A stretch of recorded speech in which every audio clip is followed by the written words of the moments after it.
Wait until you see how the woke media is responding to the firing of a top FBI official from Twitter. We're going to see the latest happenings in the ongoing saga, the Twitter files. We're going to see how the files themselves were victims of the very suppression they revealed. And stick with me to the very end of this video when we'll have a good laugh together at the most pathetic attempts by the legacy media to cover it all up. You're not going to want to miss this.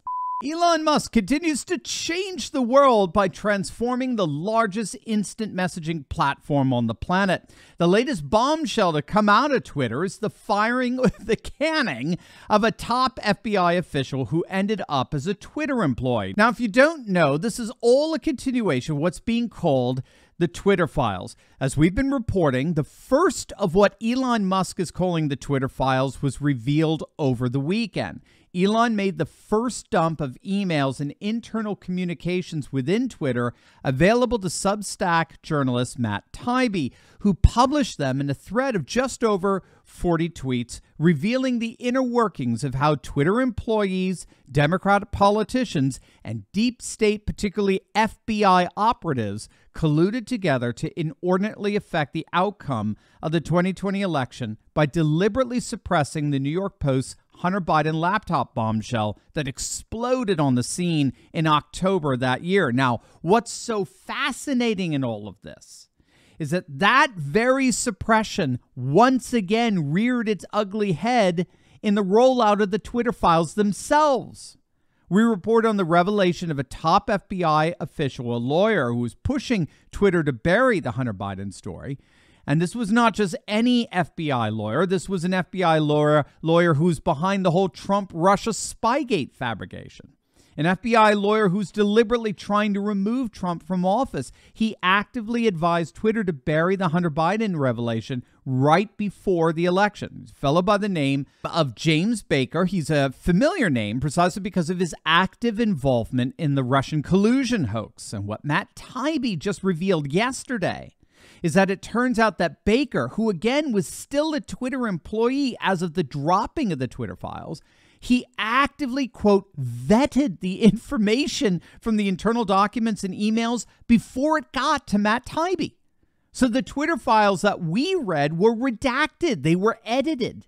And they were edited by a fellow who was intimately involved in the hoax that tried to remove Trump from office. And on top of that, he did it all without the knowledge of Elon Musk. Again, in a thread of tweets entitled Twitter Files Supplemental, Taibbi revealed that Baker basically scrubbed the emails and internal documents before Taibbi was able to see them. And again, this without the knowledge or approval of Elon Musk. So needless to say, Baker has been fired. He's been escorted out of the building.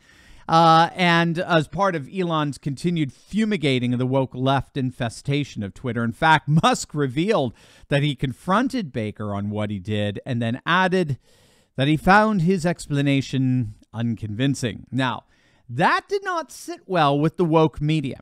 The leftist activists disguised as journalists were beside themselves upon hearing about this. Again, you've got to let this hit you. Objective evidence revealing collusion between the FBI, the Democrats, and Twitter employees to deliberately interfere in the integrity of a presidential election is a huge story. But they don't care. And they don't care precisely because they were part of the story. The legacy media pushed, they championed the 51 so-called intelligence experts that declared the Hunter Biden laptop as nothing more than Russian disinformation. They knew they were lying. So the media was actually all part of this corruption. And so it's no surprise that they've become absolutely desperate in trying to gaslight this whole thing. Wait till you hear these pathetic responses. But first, click on that link below. Protect yourself from all of this economic insanity that we're seeing all around us with the timeless value of gold and silver. You know, patriots over the centuries have always relied on gold and silver to protect their assets during economic storms. And that is where the amazing patriots over at Goldco come in. If you have $50,000 or more in an IRA, 401k, or savings account, you need to protect those assets from bumbling Biden's insanity with the timeless value of gold and silver. Click on that link below and talk to our good friends over at Goldco. They're patriots just like us, and they want you to succeed so much. They're offering you up to $10,000 in free silver if you open up an account with them. It's amazing, but that is a limited time offer, so don't wait. Click on that link below or visit my special website, turleytalkslikesgold.com. Mike Masnick responded to Matt Taibbi's tweet. Matt had said that his jaw hit the floor when he found out that Jim Baker was, quote, reviewing the internal documents. And this is what he wrote, quote, "Look, if your jaw hits the floor when you find out that one of the company's senior lawyers is reviewing documents that are being handed over to journalists in an act of self-sabotage by the company's owner CEO, well, then you're not a good journalist." I mean, seriously? It was just a senior lawyer at the company? Nothing to see here? Just a senior lawyer, right? Who was knee-deep in the Russian collusion hoax to take down Donald Trump, and who reportedly advised Twitter employees to suppress the Hunter Biden bombshell. He's not just the lawyer. For heaven's sakes, talk about a sin by omission. Moreover, he reviewed the documents without Musk's permission, dude. So this is an utterly cringeworthy attempt at gaslighting. And then we have Melissa Ryan, whose stated purpose to combat disinformation extremism took a little bit of a turn here. She tweeted out, "Taibbi and by an extension, Musk is basically inciting harassment and potential against another former Twitter employee, an employee who's apparently only just fired." So there you go. The old speech is violence excuse. Again, it's used as a cover, a diversion to evade having to deal with the corruption that was actually revealed. Ben Collins of NBC News, for some reason, had to chime in here. He retweeted Melissa Ryan's post and said, quote, "Elon's team is just creating new main characters for Fox News to accuse of treason by implying they did some sort of high crime, but never actually saying what the crime is. This is about creating pariahs to launch a mob against in order to ironically suppress their speech." So now we have a bona fide conspiracy theory. According to Collins of NBC News, Elon Musk and Matt Taibbi are conspiring to formally accuse people of treason in order to launch a mob against them. The funny thing about such an accusation is it's rooted in far less evidence, in fact, no evidence at all, than what the Twitter files revealed. But again, these lamestream media folk, they don't care.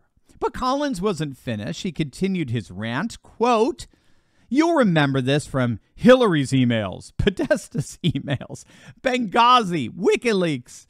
It's the constant insinuation that secret emails must be nefarious because they're not public. It allows right-wing influencers to project whatever they want into the secret email mystery box. Previously, private citizens were collateral damage in these sorts of InfoWar campaigns, but now private citizens appear to be the very target of them. Random people inside a company they can blame for societal change they don't like, citing an email they think is too neo-lib." Yeah. Hillary's emails? Benghazi? Do you really want to go there, Ben? But once again, right, just a private citizen here, gang. That's all Jim Baker is. Nothing to see here. Move on. Just a private citizen, right? Just trying to do his work, his totally harmless work that has no national implications whatsoever. I mean, these people are beyond belief, but it's all for naught. My namesake, Jonathan Turley, has pointed out that all of these efforts to dismiss these disclosures simply won't work. They won't work any more than all the attempts to suppress the Hunter Biden laptop worked. The age of the old legacy media really is over. A new age of democratized, decentralized information dissemination is at hand, and there's nothing the failed gaslighting efforts by the old media can do to stop it. As always, make sure to smack that bell and subscribe button. You'll definitely want to check out my latest video on the Georgia Senate race on how the GOP is broken and how patriots are poised to fix it. You're not going to want to miss it. So make sure to click on that link, and I'll see you over there. God bless.